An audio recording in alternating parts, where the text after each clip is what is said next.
नमस्ते दोस्तों, श्री राम की पावन जन्मभूमि अयोध्या में आप सभी का स्वागत है। जय सिया राम। अयोध्या जी वो नगरी है जो रामायण काल से हमारे देश की संस्कृति का अहम हिस्सा रही है। पावन सरयू नदी के तट पर बसी हुई अयोध्या एक प्राचीन और धार्मिक स्थल के तौर पर लोगों के बीच मशहूर है। यहाँ पूरे साल भर ही देश विदेश से लाखों भक्त और श्रद्धालु दर्शन करने आते हैं। यहाँ पर कहाँ रुकना है, खाना पीना, कहाँ कहाँ कैसे कैसे दर्शन करना है, प्रसाद और यहाँ का पूरा बजट बताएंगे। तो बने रहिएगा हमारे साथ इस वीडियो के आखिर तक और आइए हम आपको लेकर चलते हैं श्री राम की जन्मभूमि अयोध्या धाम। हम हाल ही में दिवाली दीपोत्सव के दौरान अयोध्या गए थे।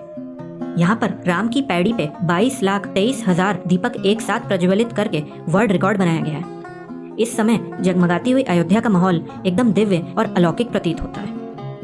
आइए हम वीडियो के सबसे पहले भाग में बात करते हैं कि आपको अयोध्या पहुंचना कैसे है। दोस्तों, अगर आप बाई रोड आते हैं तो अयोध्या लखनऊ से गोरखपुर वाले नेशनल हाईवे पर पड़ता है। तो अगर आप चाहें तो आप आसपास के शहरों से या फिर दिल्ली से बस के द्वारा अयोध्या आ सकते हैं। इस रूट पर आपको एसी और नॉन एसी दोनों ही बसें मिल जाएंगी। आप अपनी बस से अयोध्या बाईपास चौराहे पर या फिर अयोध्या कैंट बस स्टेशन पे उतर सकते हैं।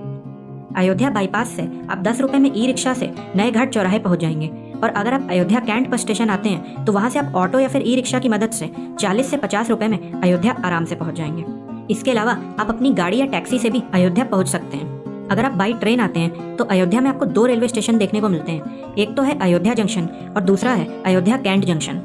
दोस्तों, अयोध्या जंक्शन तो एकदम शहर के अंदर ही आता है, पर अगर आप अयोध्या कैंट रेलवे स्टेशन पर आते हैं तो वहां से आपको ऑटो या फिर ई रिक्शा के द्वारा 40 से 50 रुपए देकर मुख्य अयोध्या शहर या नए घाट चौराहे तक आना होता है।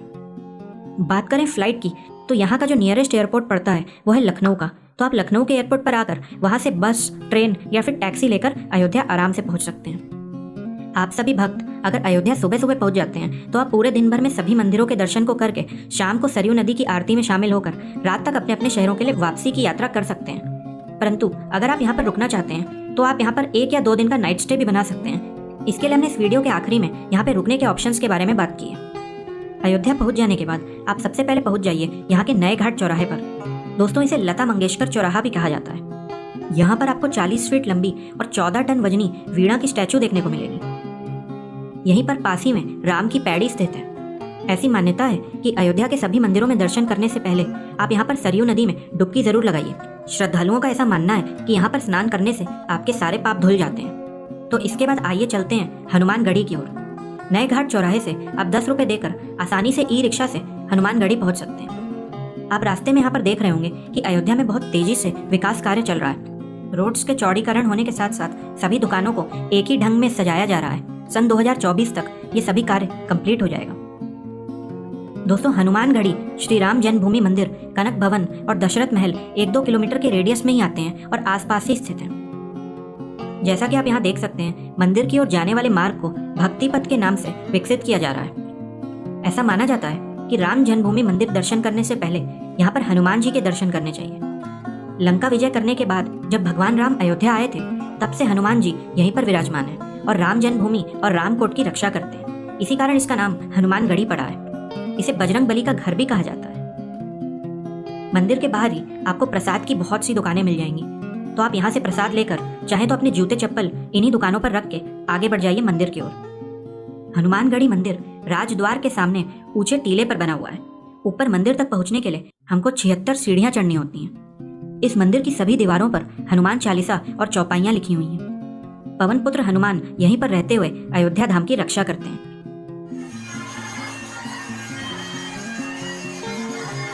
मंदिर के प्रांगण में आपको माता अंजनी की गोद में बैठे हुए बाल हनुमान के बहुत सुंदर दर्शन होते हैं। यहाँ हनुमान जी की 6 इंच बड़ी प्रतिमा है जो हमेशा फूलों से सजी हुई रहती है। ऐसा माना जाता है कि यहाँ आए सभी भक्तों की मनोकामनाएं पूरी होती हैं। तो आप भी कुछ पल यहाँ मंदिर के प्रांगण में व्यतीत करिए, अपनी मनोकामनाएं मांगिए और सीताराम जी का भजन गुनगुनाते हुए आ जाइए बाहर। आइए अब यहाँ से आगे बढ़ते हैं और प्रस्थान करते हैं रामलला के दर्शन करने श्री राम जन्मभूमि मंदिर की तरफ। हनुमानगढ़ी मंदिर से राम जन्मभूमि 600 से 700 मीटर की दूरी पर स्थित है, जहाँ आप आराम से पैदल चल के जा सकते हैं। श्री राम जन्मभूमि की तरफ जाते हुए आप देखेंगे कि यहाँ पर बहुत ही भव्य कॉरिडोर बन रहा है। इसे श्री राम जन्मभूमि पथ के नाम से जाना जाएगा। इसी पथ पर आपको आगे बढ़ते हुए बहुत से डोनेशन के काउंटर्स और आरती पास लेने के काउंटर्स बने हुए मिलेंगे। दोस्तों यहाँ पर आपको लॉकर रूम भी देखने को मिलता है जो कि बिल्कुल निशुल्क है।